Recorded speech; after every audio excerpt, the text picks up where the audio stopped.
The late 1990s had been a major challenge for APEC member economies. In early 2000, however, saw major changes for APEC in terms of global trade and investments. Darlene Basingan tells us why. In 1997, the Asia-Pacific Economic Cooperation or APEC Forum was hosted by the Canadian government in Vancouver. 1997 was also the year declared as APEC Year of Action, in which leaders identified actions needed to be done to achieve its goals of having a free and open trade and investment in the Asia-Pacific region. In this regard, APEC leaders mandated that each of its countries' individual action plans or IAP be updated annually. It contains the specific goals of each APEC members in relation to the primary goal of APEC and actions they took to achieve it. In this year, APEC leaders also endorsed one of its most important initiatives with regard to trade and investment, the Early Voluntary Sectoral Liberalization or EVSL. The EVSL was aimed at accelerating liberalization of regional trade and investment by liberalizing several identified sectors earlier than others. The next year, APEC economies were able to identify these sectors and submitted it to the World Trade Organization to decide on the remaining EVSL issues that had to be resolved.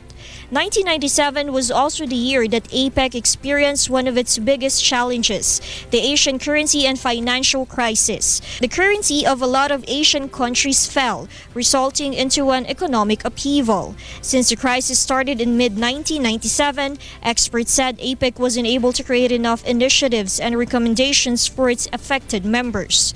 The crisis continued until 1998. APEC meetings were held at a time in Malaysia, one of the affected economies.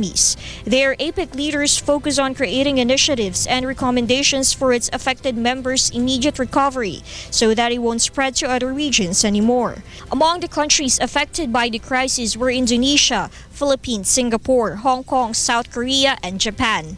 APEC implemented what it called the Cooperative Growth Strategy. In it were recommendations such as the creation of growth-oriented, prudent macroeconomic policies appropriate to the specific requirements of each of its economies, a comprehensive program of support for efforts to strengthen financial systems, and the continuous acceptance of expanded financial assistance from international community to generate employment and to build and strengthen social safety nets to protect the poor and vulnerable, among others. To ensure that no such crisis would happen again in the future, APEC leaders continued providing recommendations that would strengthen the financial systems of its members in the following years. After the crisis hit and as the so-called new economy was starting to gain momentum, APEC economies resumed its focus on creating initiatives and programs to achieve its goals of free and open trade and investment in the region. In 1999, New Zealand hosted APEC. It was there having a paperless trade among members was agreed upon. Paperless trade agreement aimed to replace paper-based documentation of trading transactions with electronic documentation. Also that year, the APEC Travel Business Card was approved. It makes the travel of businessmen in APEC member economies to APEC countries easier. The integration of women and creation of APEC agenda was also launched that year. As a new decade came, APEC leaders gave more importance to the possible benefits its peoples could get from globalization. It was in the year 2000 APEC meetings held in Brunei that the action agenda for the new economy was created.